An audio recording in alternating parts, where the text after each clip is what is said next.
This is Catherine Schneider from the Fitchburg Historical Society, and we are continuing our monthly interviews with Fact TV for Talking Fitchburg. Today we have Diane Reynolds from the Fitchburg Historical Society Board, who is our archivist with obituaries. So she has a key role to play in keeping track of our obituaries, and also making sure that these things are put on our website. So Diane, thank you for being here this afternoon. Could you just describe what's available regarding obituaries on the Fitchburg Historical Society website? Well, what we have on our website is the obituaries database. We started out collecting obituaries, just clipping them from the newspaper, or we received some from other people from ancestry or their own personal collections, and we put them in a binder, which we still have the binder, but a couple of years ago, the obituaries that we had were scanned in, and so they're available digitally. So that's what you see on our website when you go to the obituary page. And then you will also find links to the Find a Grave website, so you can try to look up where people are buried. And then there's a link to what's called the Fitchburg Historical Society obituary database, which has a lot of information. It's actually a table, and it has the name of the person who's deceased, when they were born, where they were born, if known, when they died, where they died, what other names might be included in the obituary, you know, relatives, friends, that type of thing. Who published the obituary? Many of our obituaries do come from the Madison newspapers, so you know, either the Capital Times or the Wisconsin State Journal, but not all of them. And we're finding more and more now that we're also going and accessing obituaries that are on the funeral home websites, because many times they're more extensive than what might appear in the newspaper. The date that the obituary was published in the newspaper, and then, if known, where they are buried. We're also finding more and more that people are being cremated, possibly more so than being buried, and so there's not always any information in the obituary about that. So that's really helpful. And then in terms of who we've selected to include in our obituary database, we're looking for people who were born in Fitchburg, possibly grew up in Fitchburg, people who have lived in Fitchburg, and also people who worked in Fitchburg, because we have a number of businesses. In our collection, we have people who worked at Blaney Farm, who worked at Playcon, which is one of the businesses in Fitchburg, and other businesses. So we also look for that type of thing. So that's what we have in our obituary collection. That's great. It's so extensive in terms of what you're sending out your net pretty widely to find out things about Fitchburg people who have been connected in some way to Fitchburg, that their obituaries are included. Well, Diane, how might people then make use of these obituaries? Well, if you go to the database, it's an alphabetical listing. And so you can just go to, you know, a selection, say A through L or whatever. I don't remember what the exact designations are, but you could just scroll through and look at the obituaries, or if you're looking for a particular person, you know, you can check to see if we have it in our obituary listing. We always encourage people, if they're from the Fitchburg area, if their ancestors lived in Fitchburg, you know, and if they have obituaries that they want to share, we're always looking for more. And that's how you would go about accessing the database. So what sorts of information might be maybe interesting, surprising, valuable when looking at these obituaries? Well, the obituaries include a wide range of information. They might include the cause of death. They might include the church affiliation, if there's any. They might tell you where the person is buried. They might tell you who attended the funeral, especially if people came from out of town. So you might be able to track other relatives who were living in other places. Um, it might tell you what community activities the persons were involved in. For example, um, some areas had old settlers associations. It might tell you that. It might tell you what community groups they belong to. Um, it might tell you their political affiliation. And it also might tell you whether or not they served in the military. And if they did serve in the military, what was it during a time of peace, or was it a particular conflict like World War II?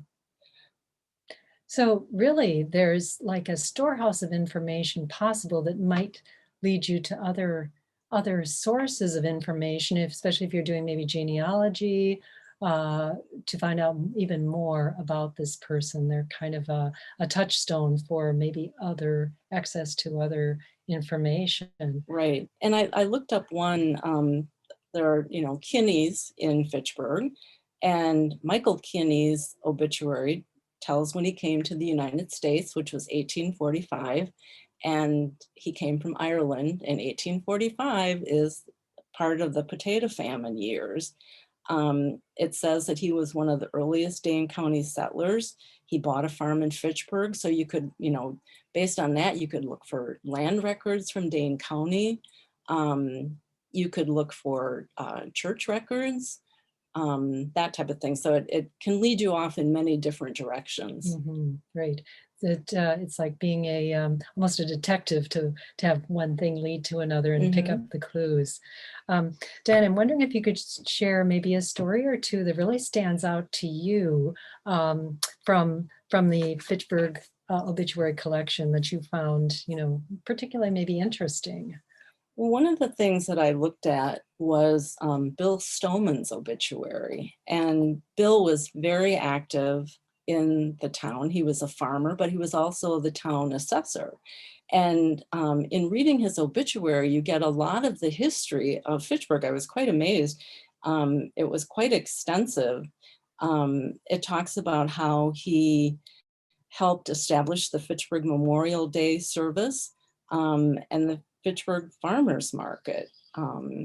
So it's really interesting to look at those things. I also looked at a couple earlier obituaries. The Berry family was they were one of the earlier settlers in Fitchburg, and the one for Bridget Berry actually talks about how her father and her brother cut stone on their farm for construction of St. Raphael's Cathedral.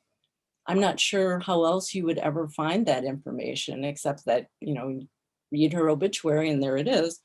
And then there was also one for Amanda Dean, who had quite a kind of sad life in some ways. She was widowed twice. One of her sons died in the Civil War, but it also talks about her father was a Revolutionary War soldier. Her two brothers served in the War of 1812. And that kind of information could lead you to asking for pension records or military service records. Um, so it's really kind of amazing what you might find. And actually in our obituary database, we have some from the 1800s, many more from the 1900s, and of course into the 2000s. So we have quite a range from the 1800s to the current day. Great, great. Treasure stories to Yes, find, for to sure, uncover. for sure. So on just looking at you in your personally, Diane, so what drew you into volunteering for this particular role on the board to be the archivist for the obituaries? Well, I grew up in Fitchburg, so I knew a lot of the names in Fitchburg. and have an interest in history and genealogy.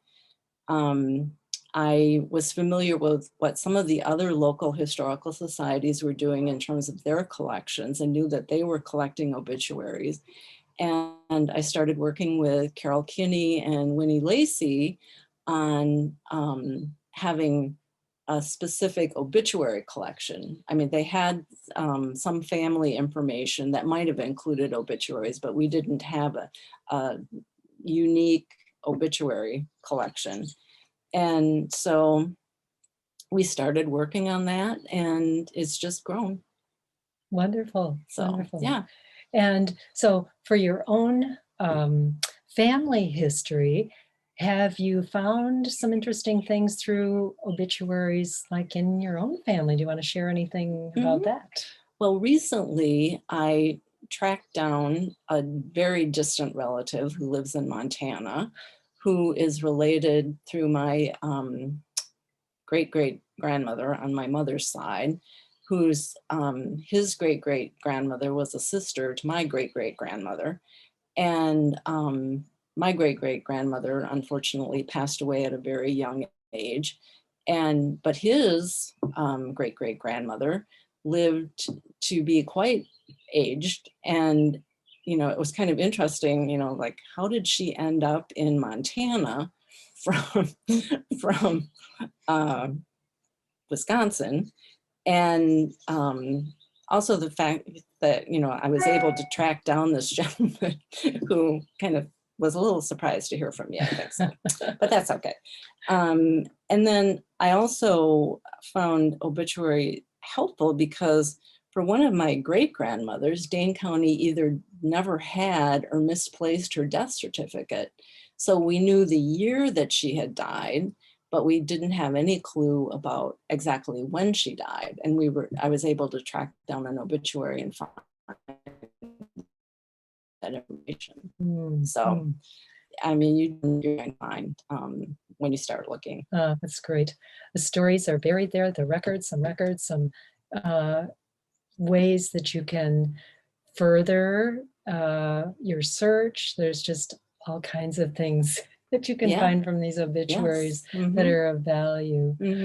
Diane, thank you so much. Just a wealth of information on why obituaries are important and what can be found there, and that the Fitchburg Historical Society has such depth in terms of the obituaries that are available, readily accessible just by looking online at fitchburghistory.org, and there you go, under people, and obituaries are right there. So thank you for doing this collecting through the years that you've done that. That takes a lot of dedication, but I can also tell that you enjoy it and learn so much in doing those collections for us.